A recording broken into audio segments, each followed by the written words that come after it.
Thank you. That I was hoping you would go there because I was going to. If you didn't. Hi, everybody. Welcome back. Hooray for Blab. Blab died on us like 3 times in a row. So we're back the old-fashioned way, full screen in all our HD pixelated gloriness. You say it's a pixel. My face is actually shaped this way. I always wondered how you got those punches with your chin over and over again. Nice. So you had a question. So I'm actually looking at, I've been looking at videos and watching some of the samples for My RPG Creator and some of the games that have been created over time, but the latest one is MV. Yep. And I've been thinking about it for a while because one of the taglines is that it's so simple, a kid can do it. And my daughter, we've been looking for something my daughter can get into, and she's really been interested in game development. And finding something. So, for example, I have Little Big Planet, and she used to sit there for hours and watch me help me design levels and that kind of stuff, which I really love.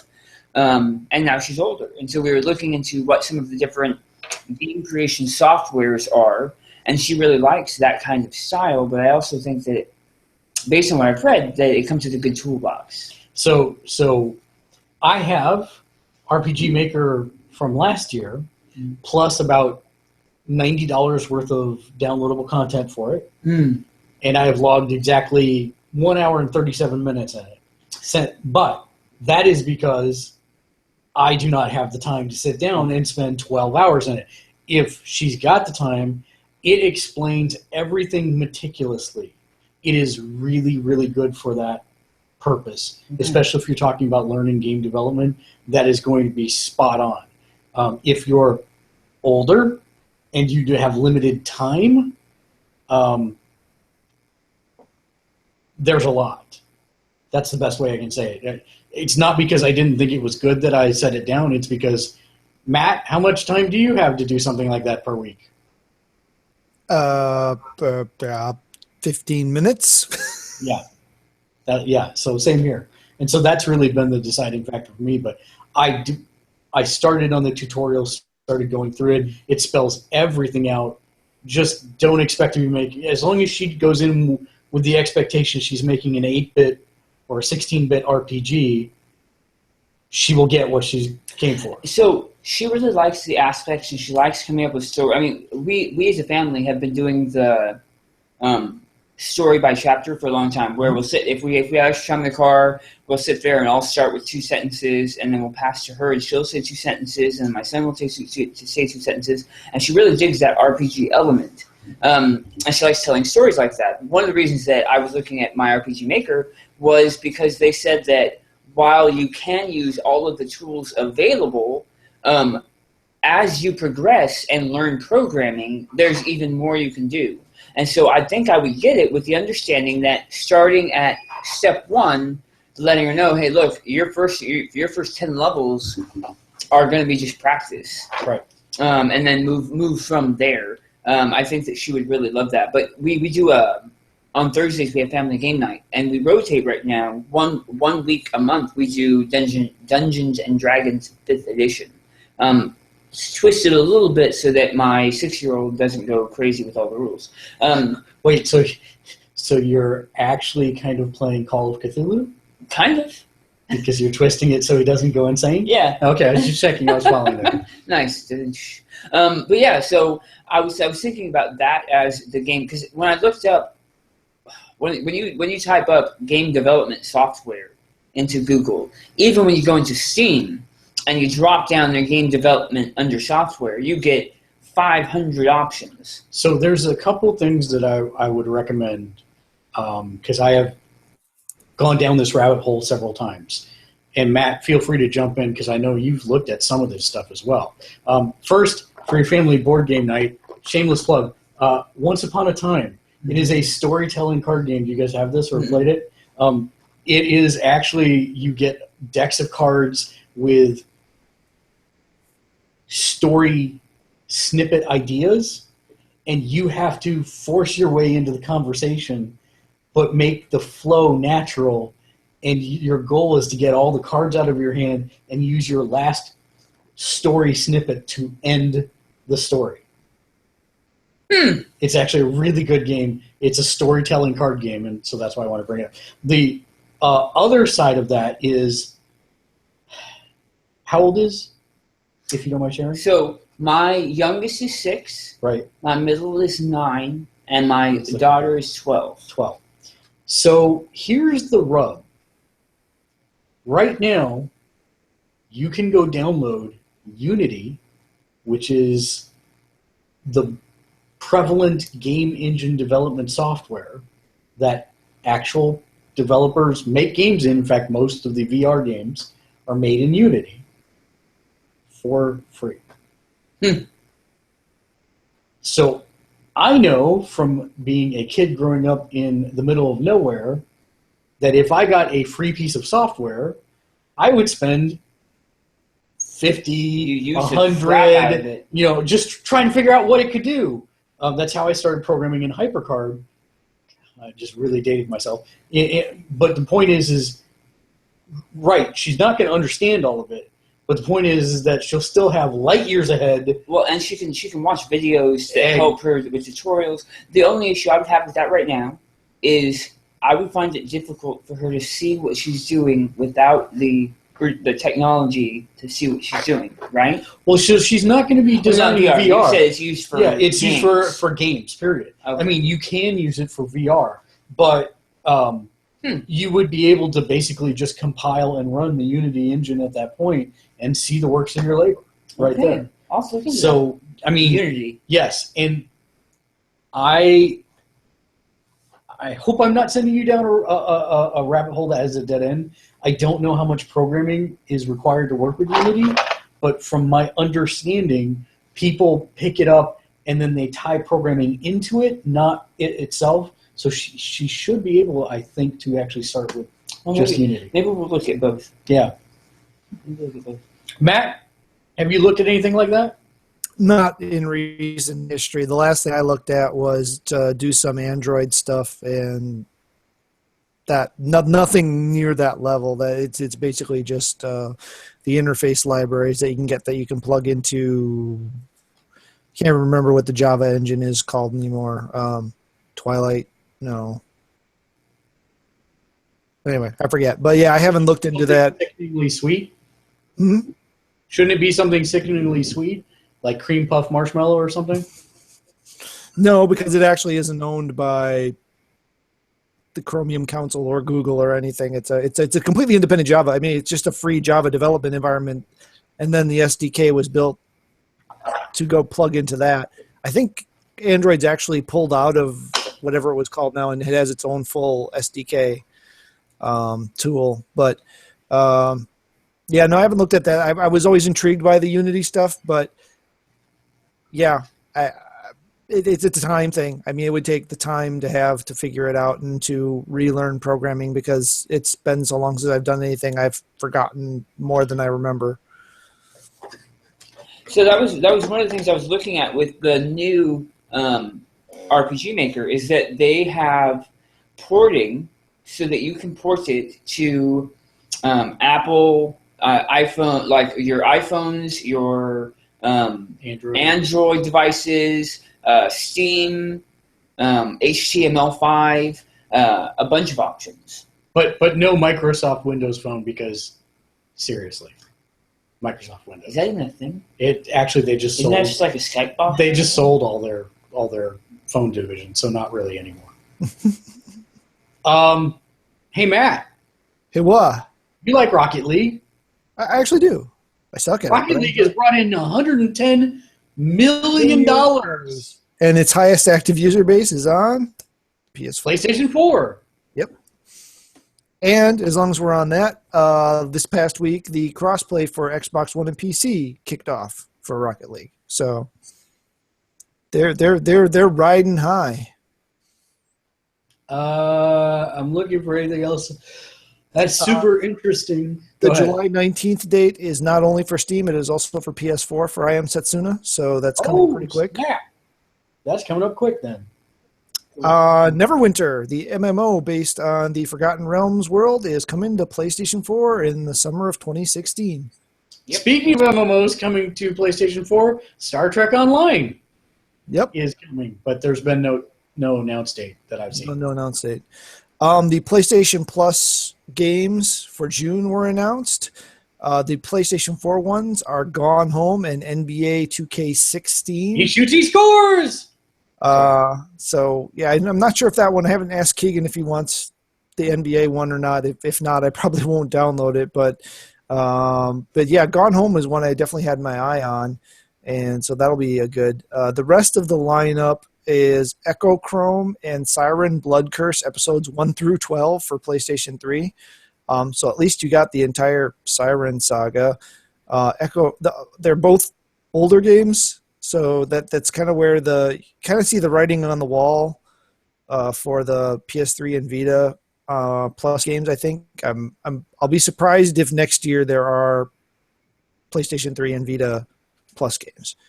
Vita got God of War: Chain of Olympus, to companion with what they got last week or last month. That is also actually a PSP title. So, and then Little Deviants, which I'm not familiar with, but did a quick Google on and did not get the most favorable marks. So, again, it's what I call a toilet game. Play it while you're on the toilet. Yeah. That's about it.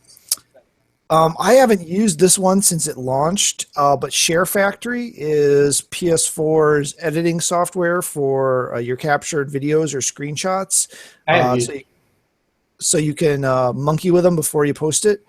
That got a new update this week, and according to the accounts I've read, it's actually pretty darn good. It's actually not bad as it was, so I'm interested to see what they updated. Share Factory is also, by the way, no, I'm sorry, that's the Playroom. But Share Factory is not bad as an editor. It's not commercial grade, but it's not bad. Apparently, one of the biggest things is the addition of Track 2, which gives you the ability to add a second gameplay video to your projects. So you can be doing different picture-in-picture layout and side-by-side comparisons and effects. So. What they really need to do is update their streaming, the Playroom streaming software, to allow for in-game overlay, for overlays while you're actually playing a game. Yeah. But that's interesting because that actually is approaching commercial grade. When you start introducing multiple tracks, I just wonder how many people actually use it for that. Yeah, I don't know. I've kind of gone on a whole hiatus from doing anything except for the odd screenshot since I got pissed off about copyright stuff. Yeah, well, Valve's Steam controller has sold over 500,000. Yeah, I bought one. You bought one? So I did. I did not, so I'm not a part of that number. I know we kind of touched on this last week. You weren't here, but the delay in No Man's Sky was still a rumor when we broadcast last week, shortly after festered into fact. And we've learned then later after that it was out until August. The sad thing about this, and I know we talked about this online a bit during the week, but everyone from people who reported on this to the developers themselves have been receiving all sorts of harassment, including death threats, over the delay of this game. Just why? Yeah, I can't. The first time I saw a post on this, I thought it was a joke because the whole thing was written so horribly that I assumed it had to be some over-the-top fad thing that I wasn't aware of, but apparently not. Apparently it's totally legit, and they weren't the only person that was going on this. I can't figure it out. Why? And now I think this also kind of helped drive the announcement today by Facebook, Twitter, and what was the third one? Google, I think. Yeah, Google, that they were on the verge of very, very shortly releasing harassment, abation, Anti-harassment, anti-hate speech. stuff. Yeah, Don't know what that means yet. Terms of service, yeah. So, yeah, just why? Why? I mean, yeah, I can understand people get frustrated. I can understand people get disappointed. I can understand that someone might think that this means the game is going to be a total ball of poo. But death threats, really? I mean, I'm going to go out on a limb and assume that the vast majority of them are not serious. But even if one of them is, that's just that's the stuff that people get a hold of, and stuff that will be used to try to destroy gaming as a thing. And I don't understand why anyone would want to go down that path. That makes two of us. It's a very sad thing. And speaking of ending our news night tonight on sad notes, do you remember Atari, Matt? The company, the console, yes, all the above. Yeah, so it turns out that the shell of the company that once was Atari has now licensed its branding to package a range of Internet of Things controllers for connected homes, pet, lifestyle, and safety products, which will connect to a wireless network rather than the Internet directly.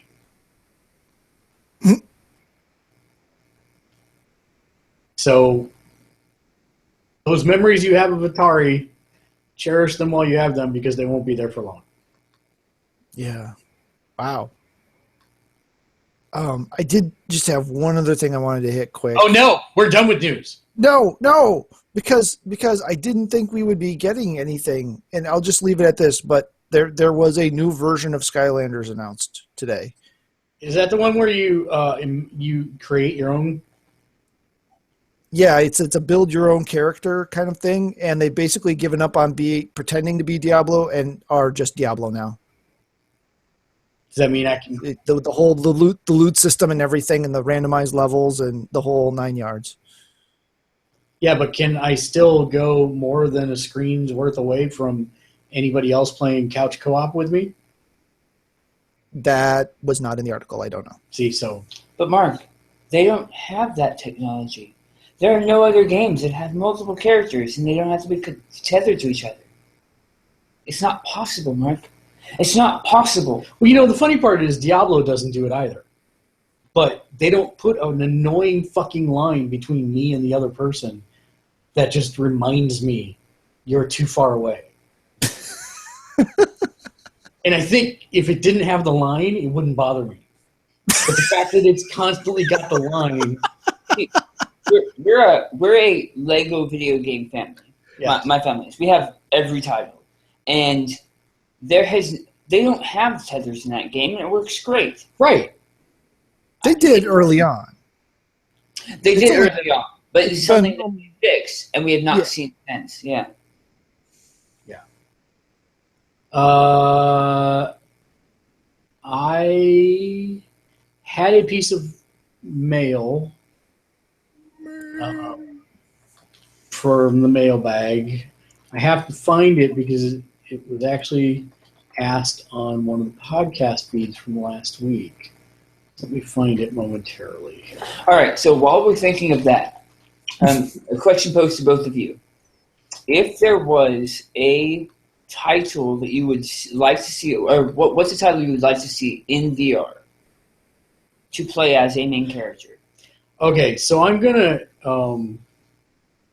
and not ported, but actually developed using this technology. Okay, so that's what I was going to say is there are... And this is where it's interesting. Matt, I know that we really briefly touched base on this in the chat, but there are actually emulators now that force perspective into the head of the player model so that you can play Mario Kart or Zelda or Mario 64 in VR. Now, you want to talk about tacked on, if you Ocarina of Time, you're flying through the village, watching Navi fly through the village. that's almost an immediate hurl fest. But once you get past that, you are suddenly in Zelda or Link. Yeah. Anyways, you're in their head and see the world from their perspective, and it's mighty impressive. Even though you're still using a controller to move around and to do actions, you still get to experience it in first person. And because it's in VR, it's immersive, and you have that presence that you don't feel looking at a two-dimensional screen. So that's cool, and really begs the question, Nintendo, what the fuck are you doing, and why aren't you doing VR on your old games and just make $1 billion? But to answer your question, I would like to see the Journeyman Project resurrected. You have no idea what I'm talking about. Yes. So the Journeyman Project was a third-person action-adventure game from the early 90s? 91, I think. Yeah. I was trying to figure out if it was late 80s or early 90s. I think it was early 90s. Came out right around the same time as Seventh Guest. You weren't yet born. Yeah, so it came around right around the same time. It had three games in total. That was you. I know that, but I still do that to you. And basically, you were a temporal agent who had to protect the timeline. And you could sense when ripples were coming up because somebody had changed something in the past. Ooh. And you were able to travel back to a different period in time to stop whatever the event was that caused the ripple, and restore the timeline, because at that point, by going through it, you were now part of the old timeline, and you had to travel back far enough that you could undo it. And so it was a little light puzzle solving, it was a little light combat stuff, but it was very well written, it was very sci-fi, early sci-fi stuff, and I think it would lend itself immensely well to VR.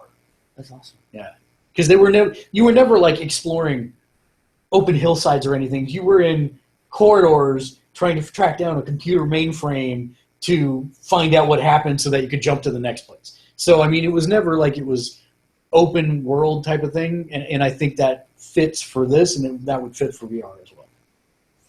Yeah, just as a note, the first one came out in 92. Okay. What about you, Matt? Oh, I totally forgot to continue looking at it. Go ahead. Completely boring answer, but Metroid. That would be interesting. Metroid or Metroid Prime? Yes. No. I mean, once you put it into VR, see, the whole concept of doing VR in third person to me just doesn't make any sense at all. The whole concept, like you were talking about, a third person ship shooter game in VR makes no sense to me whatsoever. So I like I said, the question that was asked was on last week's podcast, and I apparently missed the opening portion where Dave apparently sat on a tack from the face that he's making. Hilarious. So Austin Lindley wrote in, and so, are we done with your answer? I didn't mean to hijack you. I'm sorry.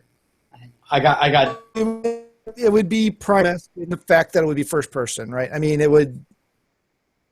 So it doesn't have to be prime particular, but it would be in that vein probably. So Austin Lindley asked, "Do we give up on Total War Arena? I never played it, but it looks so good, and I like how they built the multiplayer."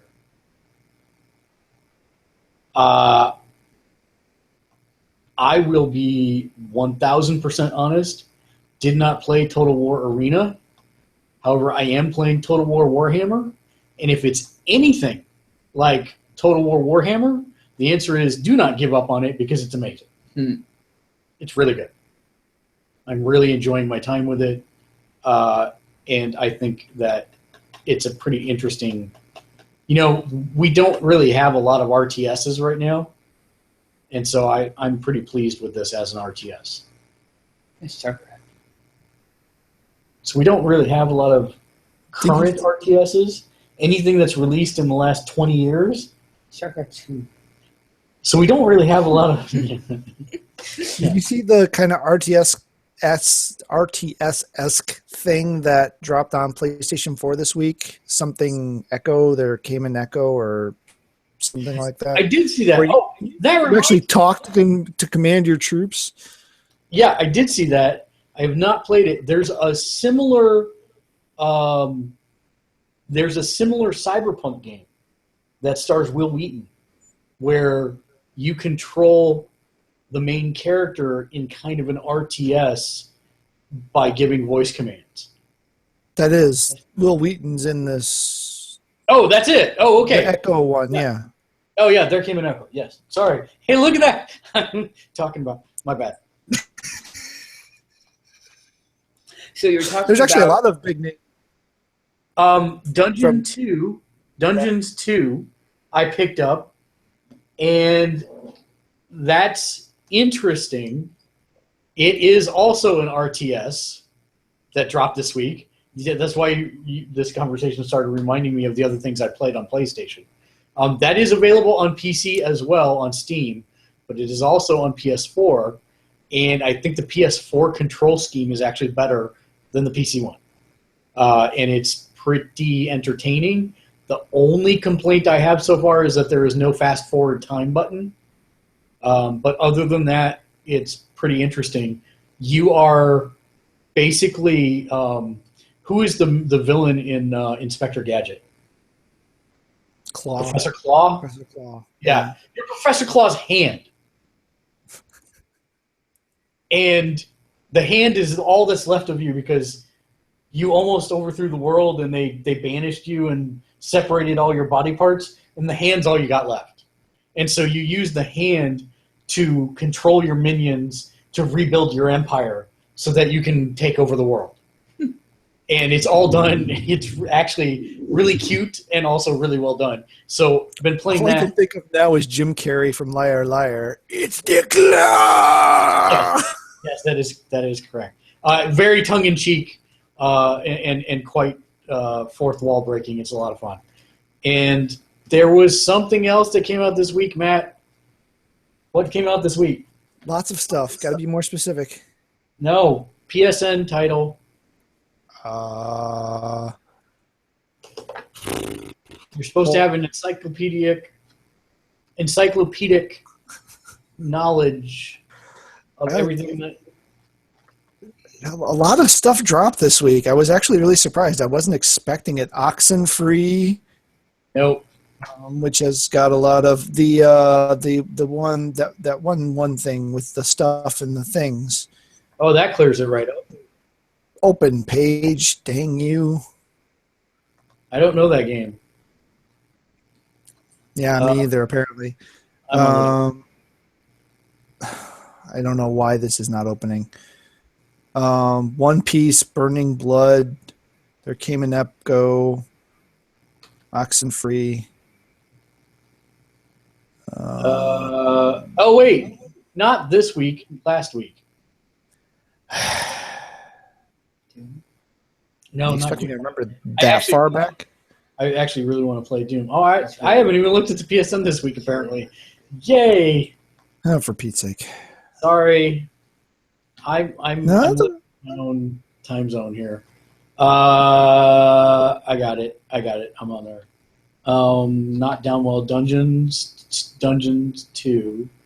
Not the last place. Lumo. That is the game. Imagine you're playing Orko from He-Man in a 3/4 perspective platforming puzzler.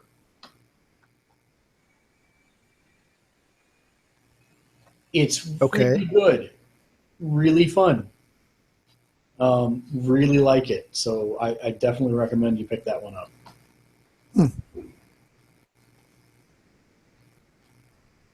And that's all I had to say about that. So if I were to have you didn't answer. Oh, I'm sorry. It's okay. You skipped over me talking about games we were playing this week too. Yeah, sorry. But it's okay. What are you playing this week? You. God damn it. The problem is you're not out there, so I'm not looking down the list seeing. Sorry. What did you play this week, Daniel? I picked up. So we've been looking for titles, video game titles that all 5 of us can play. This is why you tune into part 2 when we have technical difficulties. That's right. So there aren't many titles that can have 5 players. We got a Wii U about 2 months ago, and so we had picked up Mario Party 10 because originally we were told, hey, you can play 5 players, except the 5th player doesn't really play. However, Mario Brothers U. Oh, right, yes. You actually can play 5 players. The 5th player isn't truly having a character, but I played as the touch panel, right, helping out my 2 younger sons, again, who are trying to kill each other. Who are trying to kill each other, yep. or who are trying to make these longer jumps. My wife and my daughter don't have any problem making, so I drop a platform underneath them, making their jumps a little easier, or that kind of stuff. And I actually had a lot of fun playing God. Or when my daughter's getting too far ahead, I wait till she jumps and then drop one right above her, so she hits her head and drops right into a hole. You had a lot of fun playing Miyamoto. Good point. Yeah, just saying. Good point. But yes, that was a lot of fun. So we've been playing a lot of that. We've been playing board games, Firefly and Ticket to Ride. We've been playing that quite a bit. I tried Doom. I'm not a big first-person shooter person. I like horror games to a point. He knows I played the first maybe 15 seconds of PT when it was out, and then immediately uninstalled it. I went, no thanks, and closed it. Which is sad because you can no longer get it. Yeah, that's fine. I'm okay with that. I have it. Let's strap you up. In VR? In VR, yeah. But Doom, it was very, very repetitive. I played for probably 3 or 4 hours. It was very repetitive. It looked beautiful. The tutorial was amazing because they say, oh, hey, here's a gun, and that's it. So I tried out that. I played a little bit of Alien Isolation because I love that game. Which is a direct contradiction of what you just said. I know. It's a first-person shooter and a horror game. I love Xenomorphs. I can't help it. And then Broforce. I actually beat Broforce, which I consider a party game. I had a bunch of people over to play board games and stuff, and they sat down and we laughed at all the puns and Rambo and all the when I say that stuff. But that's the first game I've beat in probably 3 years.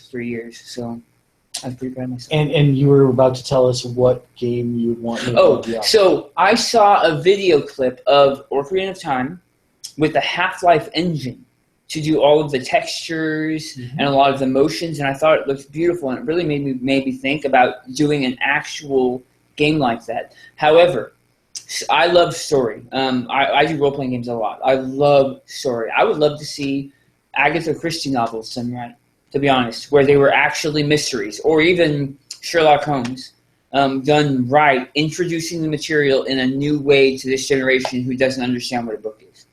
See, I think there's actually a couple attempts at that now already. It's not good. Well, right. But I mean, people are trying, and I think that's interesting. Now that I've been thinking about this answer, I'm not going to pull Matt. I'm going to stand by my answer of Journeyman Project. But I will say that the idea of a VR Shadow of the Colossus, that seems very appealing to me. Oh, you're like climbing up? You climb up, and then, you're dangling off in first person off the Colossus. Awesome. That would be pretty cool. I changed my answer. It would be that. That would be awesome.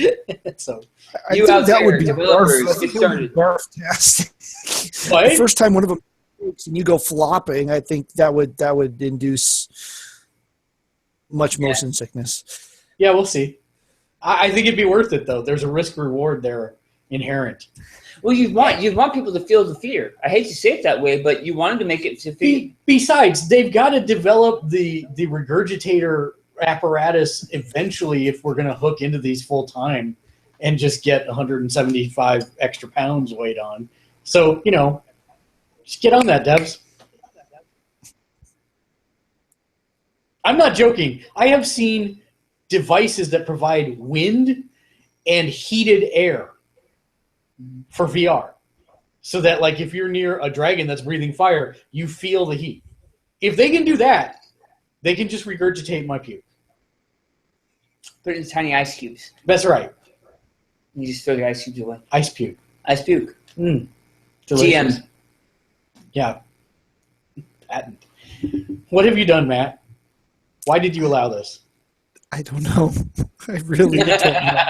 He's like, please make it stop. So, speaking of stopping, housekeeping, if you do like the show, please do like and subscribe. If you've got questions or comments, let us know below in the comment section. Visit our website, Gamersledge.com, if you want to read more about VR, VRledge.com. And we've got Facebooks, we've got Twitters, Facebook.com/Gamersledge, Twitter @Gamersledge, Clout @Gamersledge, Pinterest /Gamersledge, Tumblr, Gamersledge, StumbleUpon, Gamersledge, Reddit /r/Gamersledge, Tinder /Gamersledge. Tinder, swipe right for Gamersledge. If you get stuck somewhere, just call him for Uber. AAA Gamersledge. Yeah. Squeaky door. Gamersledge. So yeah, final thoughts, Matt. I just realized today that I feel kind of stupid about this, but I've been doing this Google survey app where you get paid to take surveys. And you've never collected money? No, I've got all this money sitting in there, and I don't buy downloadable versions of stuff, right? I usually buy physical versions because that's the way I am. So yeah, exactly. So I just realized that they have DC Comics in the Google Play Store that I can buy, since I don't. Whoa, holy cow! Since I don't actually buy physical DC Comics because I have to draw the line somewhere. I actually sat down and bought the Rebirth. You did buy the Rebirth. I bought Rebirth and the Batman, Flash, Superman. I think those are the three I bought for the Rebirth titles. And I'm actually considering following the Superman one because it seems it's an interesting premise. So I'm telling you, get hooked. Hey, if I can get them for free, I could. Yeah. Well, yeah, but basically, so They're I not got to free. do a lot more surveys to make sure I can get through a year's worth of Superman Right. comics. Daniel, final thoughts for you? Nope. No thoughts. No thoughts. So Yes, then- clear as a monkey in the bed. That's fantastic. I drove like 6 hours today. I'm good. My final thoughts, E3 is coming up. We are, if Blab doesn't do what it was doing tonight, well, we'll still figure it out. We're going to do pre-shows, post-shows, and actually live stream the events and be talking heads over the top of them. So join us on the website for that. And we'll end the show as we always do. I actually had a good joke. Did you watch all the way through for the joke last week? I will go back and do so. Let's not repeat material. I'm not going to. I was just letting you know. So Matt, I'm not going to ask Daniel because Daniel knows, but Matt, what do you call someone who points out the obvious?